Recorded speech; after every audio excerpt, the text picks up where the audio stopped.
Hello, and thank you for tuning in to another episode of Memo's Week Review Show with me, Nasim Ahmed. I am joined by our regular guest, Mouin Rabbani. On today's show, we will be discussing the latest from Gaza, a regional escalation from Israel's war on the besieged enclave, with news from Friday, US bombing targets in Syria and Iraq. We'll also be looking at President Biden's executive order targeting Israeli settlers in the occupied West Bank. We'll be asking how significant is that? UK could recognize a Palestinian state. That's what our foreign minister, or UK foreign minister, David Cameron, has said. What's that all about? And we've also seen over the week growing opposition to the Israeli war, with hundreds of civil servants signing letters of protest, and staff at CNN appalled by the agency's spreading of Israeli propaganda. So we're looking at the media fallout as well. But let's begin with Gaza, Moin.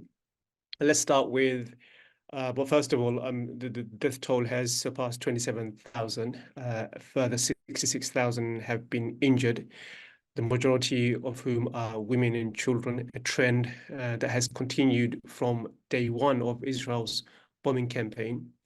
And aid to Gaza, we heard this week, is at risk of collapse due to funding cuts on UNRWA. We have a lot to say about UNRWA and how this is turning out to be a huge scandal. But let's begin with the actual events on the ground. Have you seen any evidence to suggest that Israel has taken the ruling by the International Court of Justice seriously? The killing has continued more or less at the same rate, and there's no sign of it stopping.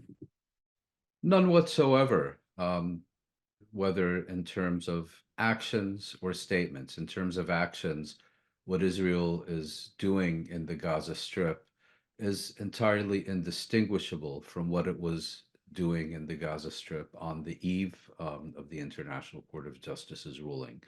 This applies whether we're referring to the bombings and mass killings of civilians in the Gaza Strip, including entire families composed primarily of children being wiped out by Air Force raids or artillery shellings.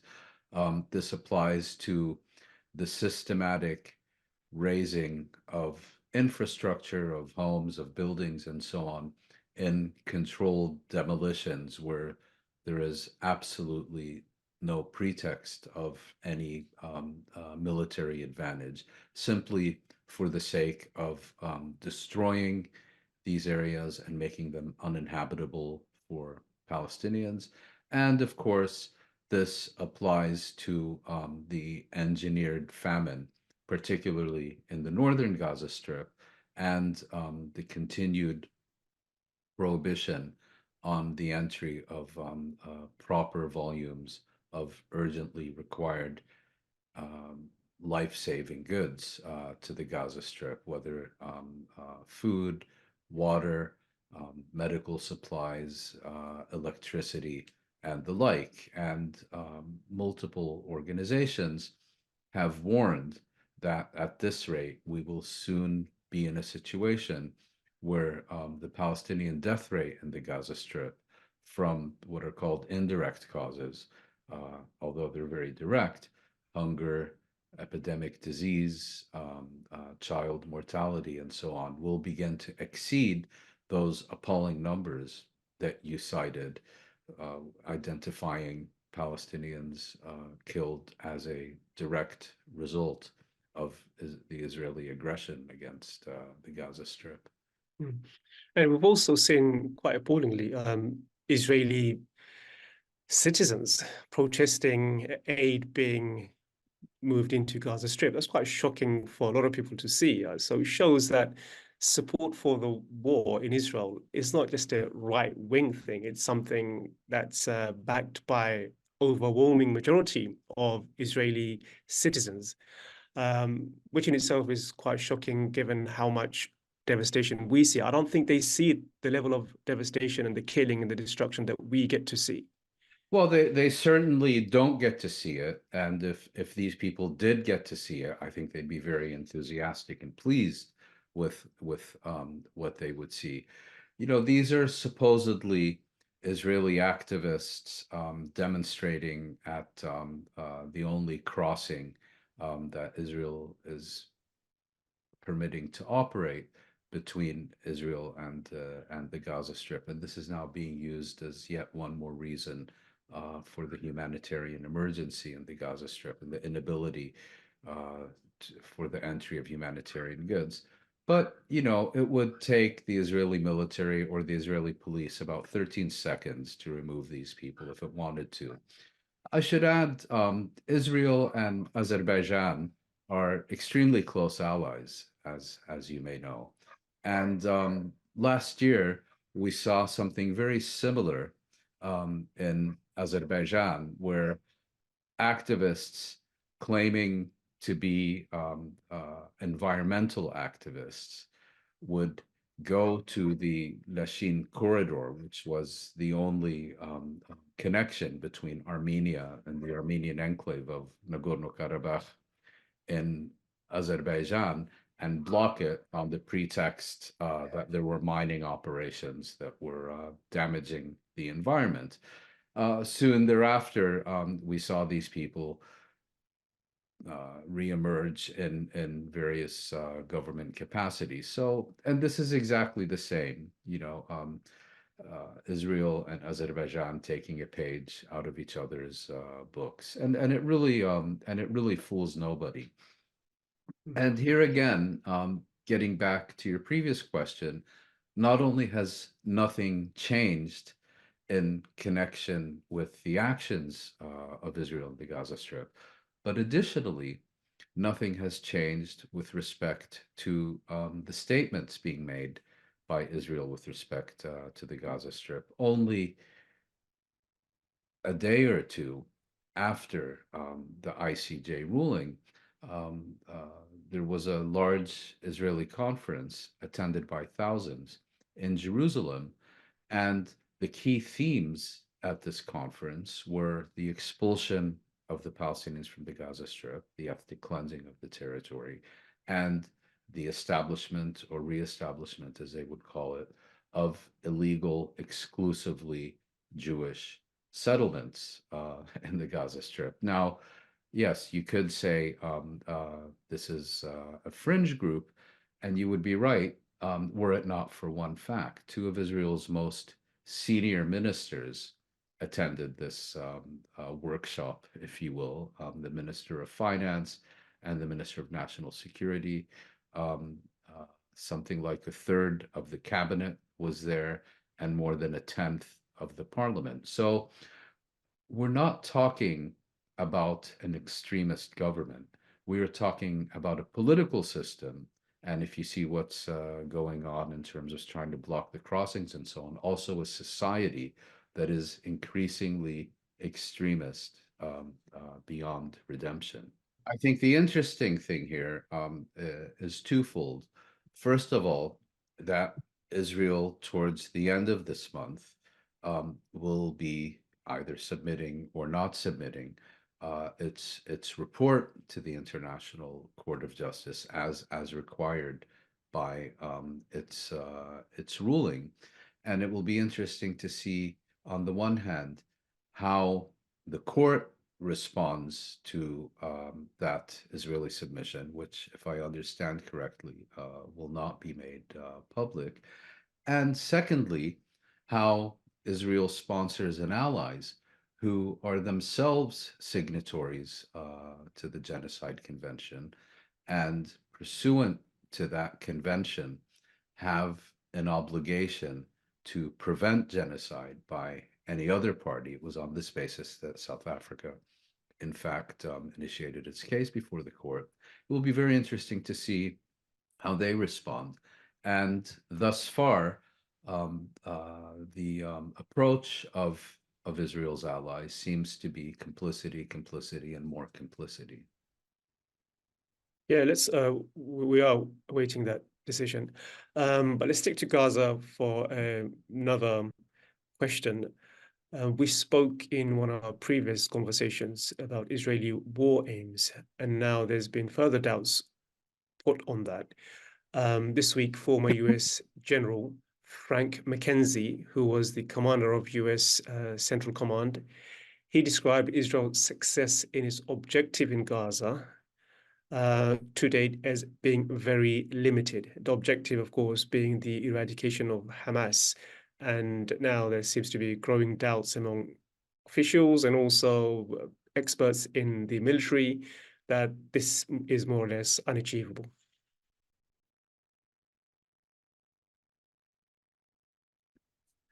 Yes, as you mentioned, General McKenzie was the senior American officer responsible for American military operations in the Middle East, Central Command. So one presumes that he has at least some idea of what he's talking about.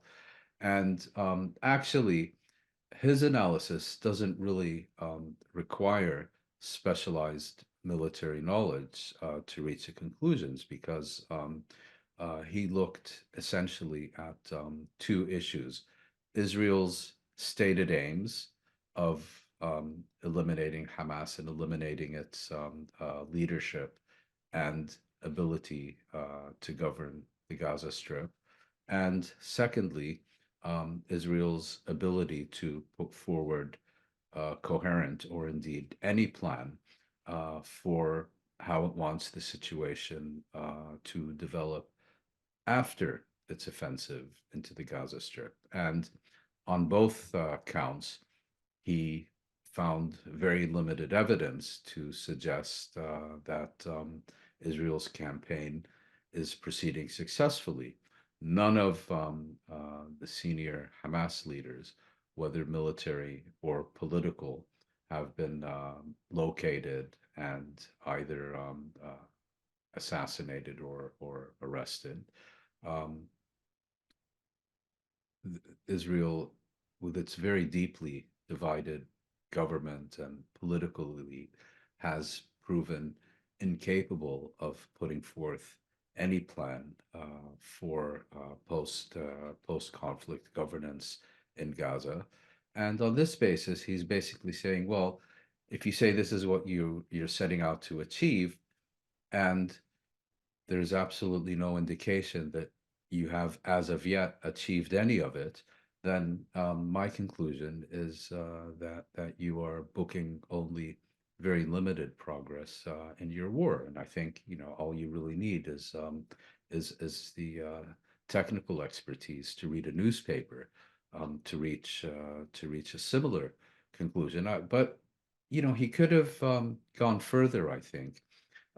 He could have also looked at these reports in the Israeli press and not just in the foreign press that in many respects, Israel is flying blind in the Gaza Strip. It turns out it, in fact, has very limited intelligence on Hamas, on Hamas's military deployment, on Hamas's tunnel network, on Hamas's ability to exercise command and control, logistical resupply of its forces, and so on.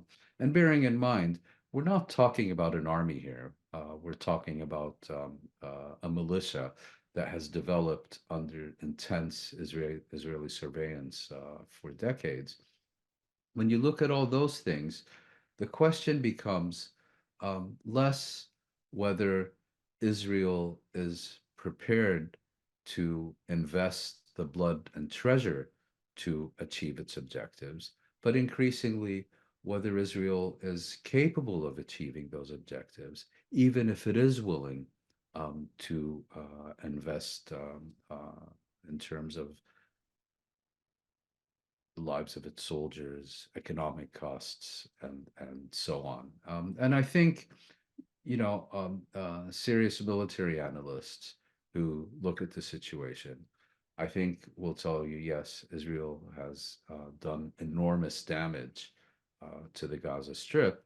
But if you look at it as a military campaign against a military opponent, well, the mere fact that this is now Israel's longest military campaign since 1949 in a postage stamp sized minuscule territory should really tell you all you want to know. And again, one could argue, well, Israel's real objective is the ethnic cleansing of the Gaza Strip. Its real objective is an orgy of revenge and mass death and destruction and so on. Well, that may well be all true, which is why we were earlier discussing genocide and the International Court of Justice. But Israel does also have the objective to, if not eradicate Hamas, at least to neuter it. And 120 days in, we really have very little evidence that that is going to be achieved. And you contrast that with the 1967 war. Israel won the war in 6 days, defeated Arab armies, but it cannot defeat Hamas in over 100 days, which I think says a lot. Another topic that's been discussed a lot over the week is a ceasefire deal. Hamas has said that any ceasefire deal in the Gaza Strip must entail complete withdrawal of Israeli forces and lifting of the blockade. And also is demanding, reportedly, the release of Marwan Barghouti. And I would say Hamas is holding firm on this because Israel's being pushed into a corner. And it's Israel that needs the US and its Western backers to provide a ladder with which to climb down without losing face. Is that part of the reason why Hamas is holding firm on its maximum demand here? Well, I should start by pointing out that there's undoubtedly a lot of discussion and messages being sent back and forth behind the scenes and out of the public view. And we should take into consideration that there's probably a lot more going on than we are aware of. With that caveat in mind, let's first look at the public positions. As you indicated, Hamas's initial position was that it would not even commence negotiations for a further exchange of captives before there was a definitive cessation of hostilities, before Israel withdrew its forces to the boundaries of the Gaza Strip, and that any negotiations must lead to the end of the Israeli blockade of the Gaza Strip. Israel's position, on the other hand, was that it would not countenance any formula that suggested a cessation of hostilities as opposed to a temporary pause, and that any additional agreement must lead to the speedy release of all remaining captives in the Gaza Strip. What seems to be happening is that the Qatari and Egyptian mediators are looking for a formula that, on the one hand, allows Hamas to claim that this war has ended and allows Israel to claim that it has not. This is kind of constructive ambiguity on steroids. Secondly, there are disagreements about the manner in which any further exchange would take place. And third of all, Israel is categorically refusing to withdraw to the 6th of October boundaries. In other words, to withdraw its forces from the entirety of the Gaza Strip. And so, on the one hand, we have already seen a climb down of sorts by Hamas, in the sense that Hamas is claiming that there is now a general framework that has been put forward to them, and that the details of this general framework are now being negotiated. In other words, it's not waiting for a conclusive end of hostilities first. And on the Israeli side, we're seeing, in fact, different noises. You have one faction in the Israeli government and security establishment that wants to cooperate with these proposals, either because the Americans seem to be interested in its implementation and they don't want to sour relations with Washington, or because they're responding to growing Israeli public pressure to prioritize the lives of Israeli captives in the Gaza Strip over the deaths of Palestinian children. Third, because there's a realization that Israel can continue this war for a very long time and is essentially going to end up in the same position it was in southern Lebanon in the 1980s and 1990s, where it achieved nothing and was ultimately forced to leave. But I would caution against the approach that says that the fundamental problem here is that Netanyahu needs to choose between either an agreement with Hamas or the perpetuation of his government, and that the reason that Netanyahu is stalling and not coming back with a clear response and so on is because he is primarily motivated by fear that if an agreement is reached and there's even an intimation that the war will either end or be put on pause for an extended period of time, that his governing coalition will then collapse because those who are even more to the extreme right than he is, people like Minister of National Security Itamar Ben-Gvir and Minister of Finance Bezalel Smotrich,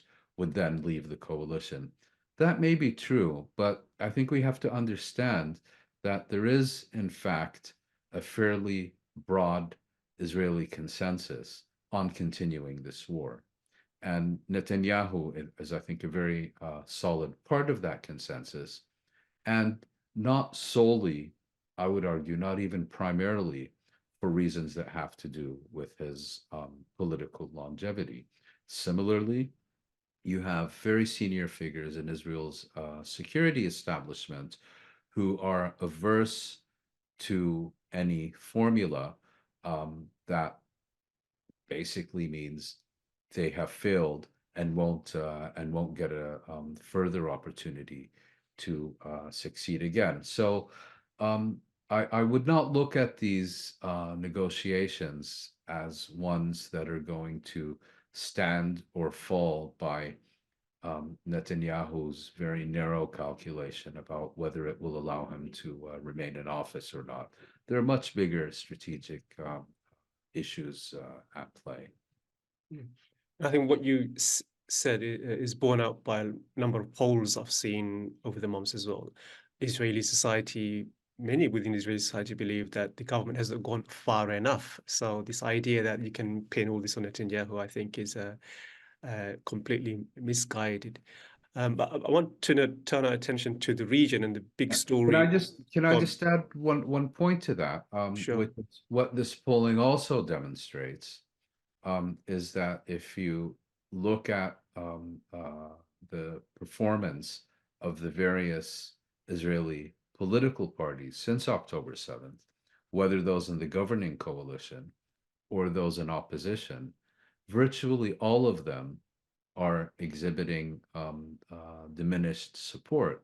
The only clear winner in these polls is the Jewish power movement of Itamar Ben-Gvir, Kahanist.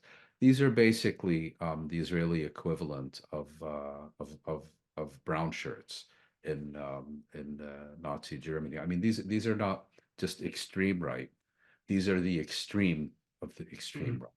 And this party has been apparently the main beneficiary, electorally speaking, or at least in public opinion, while others have seen their support diminish.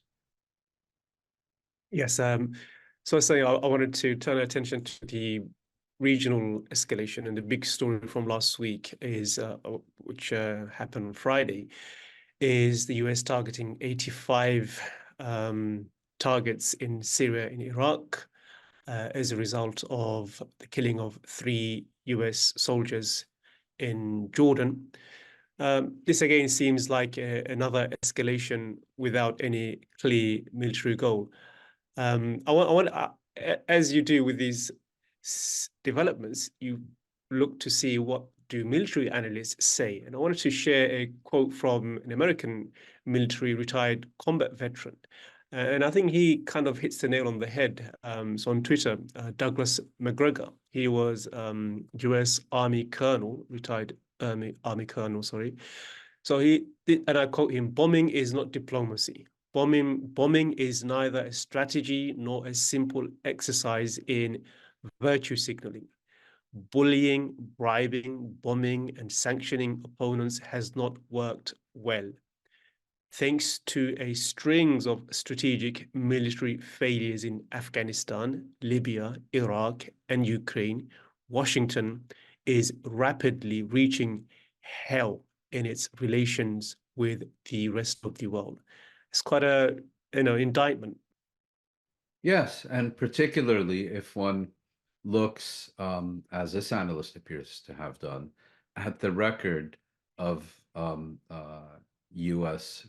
military force in the Middle East, and also consider that throughout the past quarter century, um, Joe Biden has been an enthusiastic proponent of these campaigns, whether it was the illegal invasion and occupation of Iraq, going all the way back to Israel's 1982 invasion of Lebanon, and more recently other Israeli or American military campaigns in the region, with the exception, I should add, of Libya, which apparently he had reservations about and did not support. But the one person who's never seen a war in the Middle East, he didn't immediately fall in love with, is Secretary of State Antony Blinken. You want to talk hawk? This guy is just absolutely in love with Middle East war. He seems to be almost addicted to it. And then, you take this kind of mindset and you put that in the broader context of, on the one hand, US policy towards the current crisis, which is essentially one of unqualified support for Israel, and the principle that Israel alone has the right to international allies and international support and so on, and that the Palestinians do not have any right to be supported by any of their friends and allies. You take that on the one hand, and on the other, Biden's view that irrespective of any policy differences that may exist between Israel and the United States, there can be no daylight between them in public. In other words, Israel and the US cannot vote differently at the UN. The US cannot support any or will not support any resolutions at the UN Security Council that seek to reduce Israeli impunity or hold it to account for its war crimes and crimes against humanity and so on. You take all that together and you end up with a situation that the US has adopted a policy of refusing to compel Israel to observe a ceasefire in the Gaza Strip, and is instead expanding the circle of war in the Middle East by attacking those who are undertaking activities of their own for the sole purpose of reducing Israeli pressure on the Palestinians in the Gaza Strip. So you have this bizarre situation of of the U.S. now conducting bombing raids in Yemen, in Syria, and in Iraq on the pretext of seeking to prevent regional escalation. Well, regional escalation is exactly what's being produced. And in fact, this is now a full-blown global international crisis, with the UK, as always, dutifully in tow to Washington. So I think US National Security Advisor Jake Sullivan, he's also refused to rule out an attack on Iran. So we'll have to wait and see, how far the US takes this. Yes, But it is quite and there are those certainly in Israel, and to a lesser extent in the U.S. as well, who consider a direct confrontation between the United States and Iran the preferred outcome of this entire crisis. They see Iran as a root of all evil. They have difficulty conceptualizing that any of these other parties or peoples may have either agendas of their own or legitimate grievances which they're trying to address. And so you get back to this delusional assumption that if you can only neuter Iran, then all these other problems will disappear. Palestinians will accommodate themselves to permanent Israeli rule. The Syrians will accept Israeli annexation of the Golan Heights, and then so on and so forth. So yes, that would really lead to an escalation entirely beyond anything that we've seen so far. It would be exponentially more cataclysmic. One thing that did come as a surprise to a lot of people is Biden issuing an executive order targeting Israeli settlers. So theoretically, US could impose sanctions on Israeli settlers and potentially Israeli politicians and government officials. Don't know what that really means. Theoretically, could do a number of things. I'd like to wait and see how that pans out. Having read the statement or the executive order, to me, it seemed like Biden still, or the White House is still skirting around the issue and refusing to acknowledge that illegal settlement enterprise would not succeed without the backing of the Israeli government. They seem to be making a distinction between, the settlement enterprise and the government, and there's no connection between the two. The settlements have always been part and parcel. It's an arm of the Israeli government, and in the executive order, that doesn't seem to be quite clear to me. What did you make of the executive order? Well, I would make 2 points. The first is that very much like recent repeated Israeli statements by Biden and Blinken, that the U.S. supports a two-state settlement and is working on a renewal of Israeli-Palestinian and Arab-Israeli diplomacy and so on, that this is really a diversionary charade, even if you take it seriously.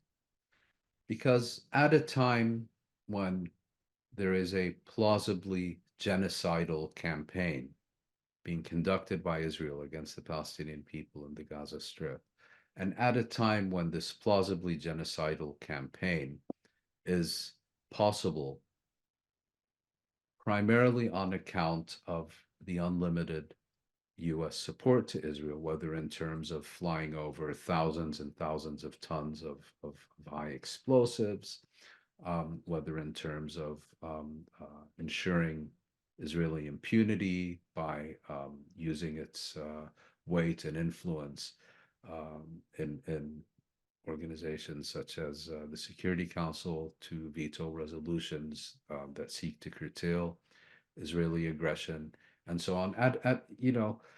To say in such a context that somehow sanctioning 4 individuals is a meaningful step, sorry, no. It really is first and foremost a diversionary charade. And I think the timing here is important. We had the recent ICJ ruling.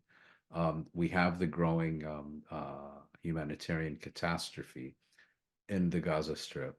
And all of a sudden, Washington would like to change the narrative to, the heroic initiatives it is taking against four individuals who it accuses of violence in the West Bank. So that would be my first point.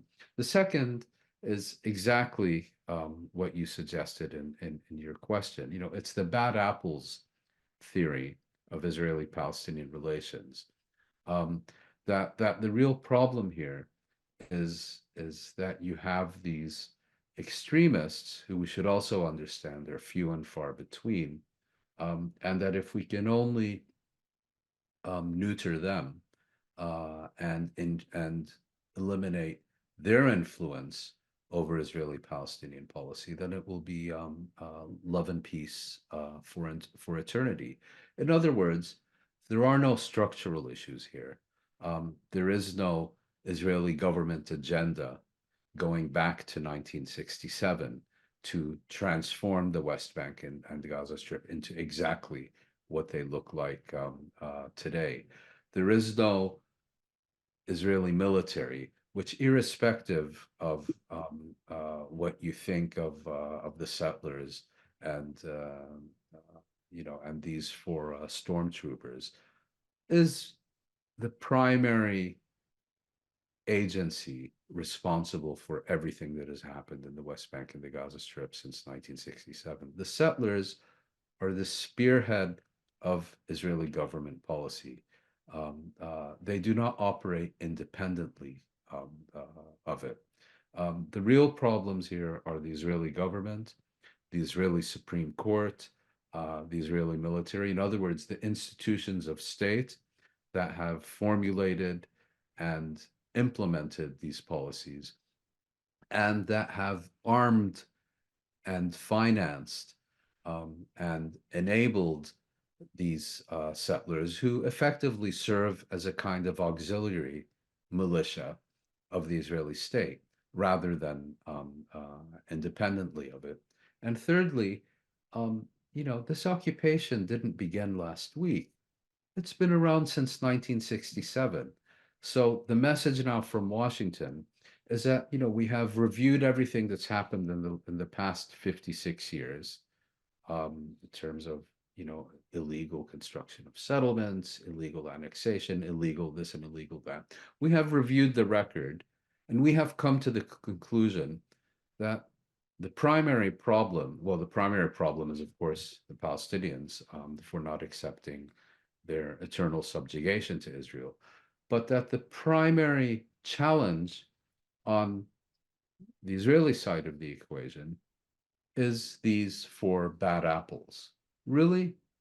Does anyone in their right mind believe that these measures are going to change anything on the ground, as opposed to real consequences enforced on the Israeli government to change its behavior and end the occupation? So yes, you can say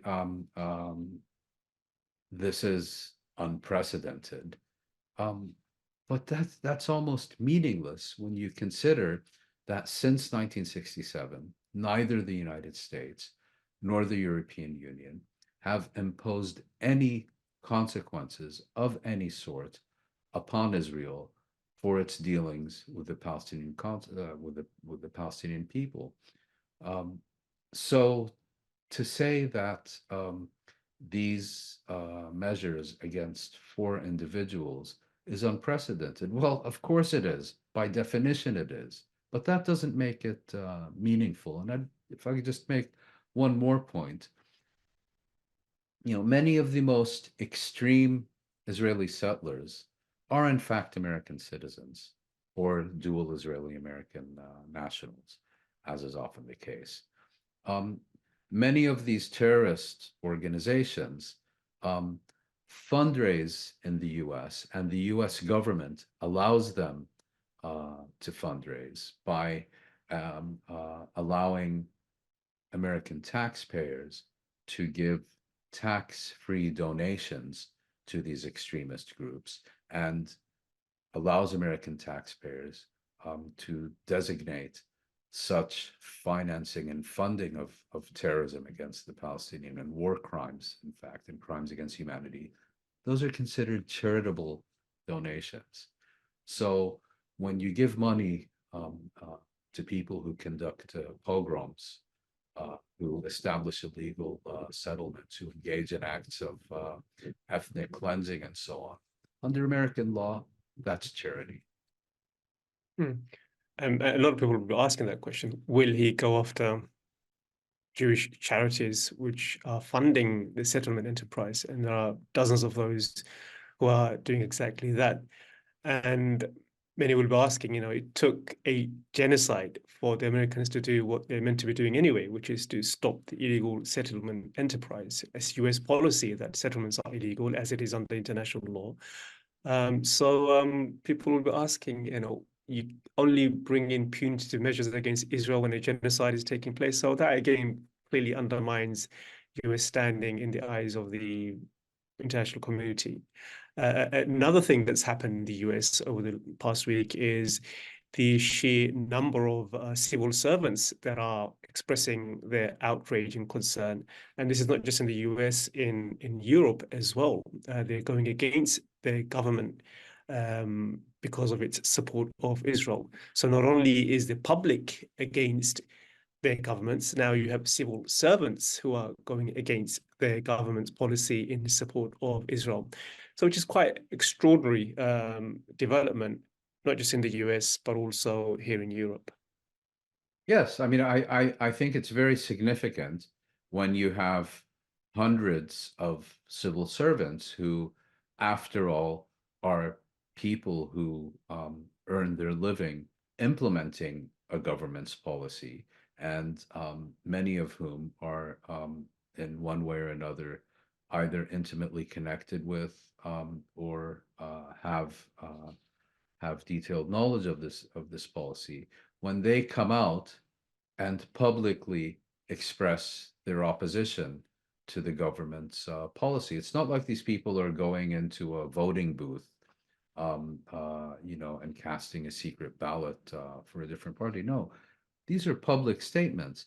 And what I find even more telling is that this petition or open letter of protest was coordinated among civil servants in multiple countries, namely those that are Israel's sponsors and allies and enforcers. So you had multiple Europeans and also from the United States.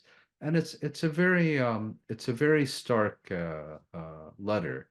And these people, despite everything that we're told about the independence of the civil service and so on, many of these people will either directly or indirectly ultimately face consequences for taking a stand against genocide. But they felt it was vital to do so nevertheless. And I think it's also indicative of the changing environment in the West, in Europe, and in North America. If you have civil servants who are prepared to put their careers, or at least their future professional development, if you will, on the line to express such sentiments, well, what does that tell us about the broader public opinion in these countries, where people are much less restrained in expressing their views, because it's not their boss who's implementing the policies they're opposing. And we've seen that also, not just in government, in media as well. CNN stuff, outraged by the fact by the line taken by the agency on Israel-Palestine, basically saying they're regurgitating Israeli propaganda lines. And of course, it's obvious to those of us who follow this closely. And also the willingness to question some of the narrative from 7 October within Israel. Harris has been doing a number of amazing reports on that. New York Times pulled a podcast on that very issue because there's allegations. It's based on a spurious source, unreliable source, the rape allegations and whatnot. So there seems to be a willingness to question that, and there seems to be a willingness now to challenge the media narrative, whether it be CNN or someone else. Americans used to mock Pravda and the Soviet media, and we're now receiving confirmation that the U.S. and Soviet media are not, in fact, polar opposites. In the Soviet Union, these people, the media, operated in fear of party and the rulers. At CNN, apparently, they live in fear of the corporations and their ability to pool advertising revenue. And now they also live in fear of Mark Thompson, the former Director General of the BBC, who, of course, played a rather pernicious role when he was at the BBC and redirecting the corporation's coverage to be more sympathetic to Israel and to be a better conduit for Israel's version of events. And unfortunately, the results of his work are being seen today. But at CNN and this article by Chris McGreal of The Guardian, and chapeau to him for having done such a thorough job. He speaks to multiple journalists who work or worked at CNN, and it's quite clear that a lot of people are very upset that their employer and the organization with which they're associated has essentially become, in many respects, an adjunct of the IDF spokesperson's office. And what's perhaps particularly upsetting here is that there is a long demonstrated, verified history of false claims, of deliberately false claims, being made by Israel and specifically by the Israeli military. Yet CNN management has decided it was born yesterday, and that as a rule, any statement made by Israel about anything needs to be treated as credible unless and until proven otherwise. And in addition, that efforts to investigate the credibility of Israeli statements and allegations are being severely curtailed. One last issue I want to ask before we finish our show. The UK, not the government, David Cameron, UK Foreign Secretary, last week said that the UK could recognize a Palestinian state. What do you make of that? And I mean, immediately after Labour having said that they will not recognize the Palestinian state until the Israelis do so, they seem to backtrack on that and fearing the Conservatives are going to flank them, and it's quite a shocking indictment of them.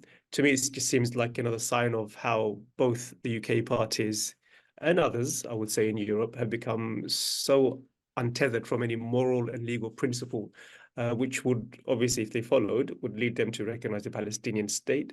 But they're the ones who seem to be playing football with this issue. And to me, again, that strikes as another example of just playing football. It's not really tethered to anything. Yeah, well, several observations. First of all, once again, when it comes to to Palestine, Keir Starmer has decisively situated the Labour Party to the right of the Conservatives. Secondly, as you mentioned, Cameron subsequently backtracked. And thirdly, I would also look at this similar to the issue we discussed earlier of U.S. sanctions against the grand total of 4 Israeli settlers. You know, at a time of genocide, when you're directly complicit in various ways in these acts, and when you're enabling them in various ways, to then talk about something you may or may not do in the future is, again, ultimately a diversionary charade. What really matters is what choices the UK government makes about what it will and will not do today to address a situation in the Gaza Strip that the International Court of Justice has determined is plausibly a case of genocide, which also means that under the Genocide Convention, the UK government has an obligation as a signatory to that convention to prevent genocide from being conducted. And the last observation I would make is we've heard this all before. You know, the UK, the US, the European Union, all these politicians and governments that are now suddenly blathering again about a two-state settlement. Well, they've had half a century to make this happen. If one wants to consider Oslo a diplomatic process that could have led to a diplomatic solution, well, what have these same states done since 1993 in order to promote a Palestinian state? Absolutely nothing. Just talk. They only began formally endorsing Palestinian statehood much more recently, then started hiding behind, well, it has to be multilateral. So, you know, if there's even one government that disagrees, we won't do anything. It's pure talk, and you take it seriously at your peril. It's to divert from reality. It's aspirational, which then is used as a pretext not to do anything substantive, to bring an end to the occupation. And the real issue, again, including in the West Bank, is what is happening on the ground.